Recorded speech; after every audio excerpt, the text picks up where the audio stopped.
We continue now at the top of Daf Samech Amud Aleph in Meseches Nedarim. This is Nedarim Daf 68a. The Gemara continues, Devei Rabbi Yishmael Tan, in the yeshiva of Rabbi Yishmael it was taught, Bein ish leishto, bein av lebito, the pasuk says, between man and his wife, and between father and his daughter, and it's that source, that pasuk that is the source for the idea, Mikan lenara hamaorasa, from here we learn, that by a nara hamaorasa she'aviu bala mefirin nedorah, that it's her father and her husband together who annul her vows. And the Ran explains, Devei Rabbi Yishmael Tana bein ish leishto bein av lebito. Again, the pasuk says between the husband and the wife, and the father and the daughter. Mikan lenara hamaorasa she'aviu bala mefirin nedoreha. The mashma leid benara hamaorasa ayri. It's mashma to the Tana Devei Rabbi Yishmael that this pasuk is talking about a nara hamaorasa. Midichsiv bahukra, because it says in that same pasuk benurea beisavia, talks about a nara beisavia.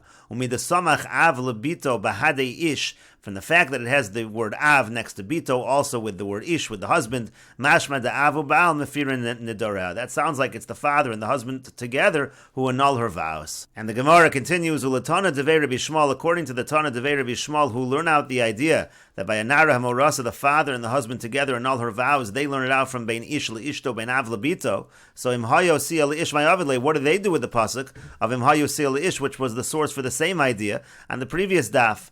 And the Gemara answers, Mukim le'idach the Rava, they use it for the other teaching of Rava. Some have the girsa of Rabba. The Mefarish over here says, K'di idach the Rabba do amar l'kaman. This is later on in Daf Ayin. Makish kodem havoya shniya v'chulu. It's a hekesh later on between the Nedarim that happened before the second betrothal and the Nedarim that happened before the first betrothal. And the Gemara continues, V'Rava hai the Tana devei Rabbi Yishmael mayavidle. So what does Rava do with the pasuk of the Tana devei Rabbi Yishmael, meaning the pasuk of bein ish leishto, bein av lebito? And the Gemara says, Mi boy le, he needs that pasuk lomar to say shahabal mefer nedarim shebeino leveino, that the husband can annul vows that have to do with the relationship between him and her. And the Mefarish says devarim shebeino leveino, meaning to say kegon shelo eshamish mitaso v'shelo echol v'shelo eskashet. Let's say it's a neder that has to do with the fact that she says she's not going to have relations with him, or she says she's not going to put on cosmetics or makeup. In those situations that affect the relationship, and this pasuk teaches us that the husband has the ability to annul such vows. And the Gemara continues, Iboy Lahu, they had the following question, Baal Megas Gayiz O Maklish Kolish. When the husband,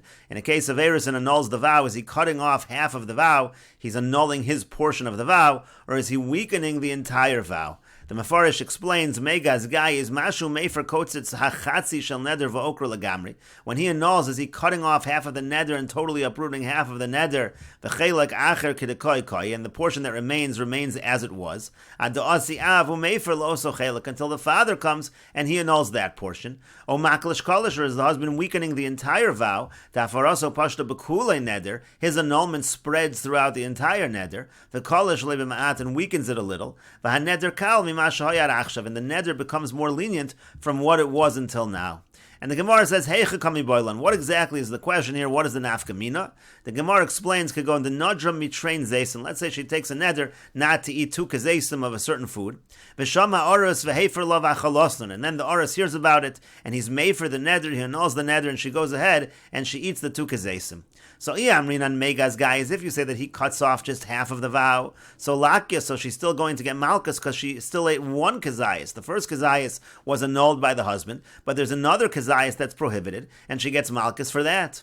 But Amrinan Miklish Kolish, but if you say that he weakens the entire vow and makes it less of a neder as a whole, so Isura Bi'almahu, so it's just a mere prohibition, it's a mere Isser, and she will not get Malkus. And the Gemara continues, what is the answer to the question? And the Gemara says, Tashma, come and hear the following proof from a Braisa. When did they say that if the husband dies, let's say in the case of a Nara Hamorasa, so then the power to annul the vows now goes to the father entirely? That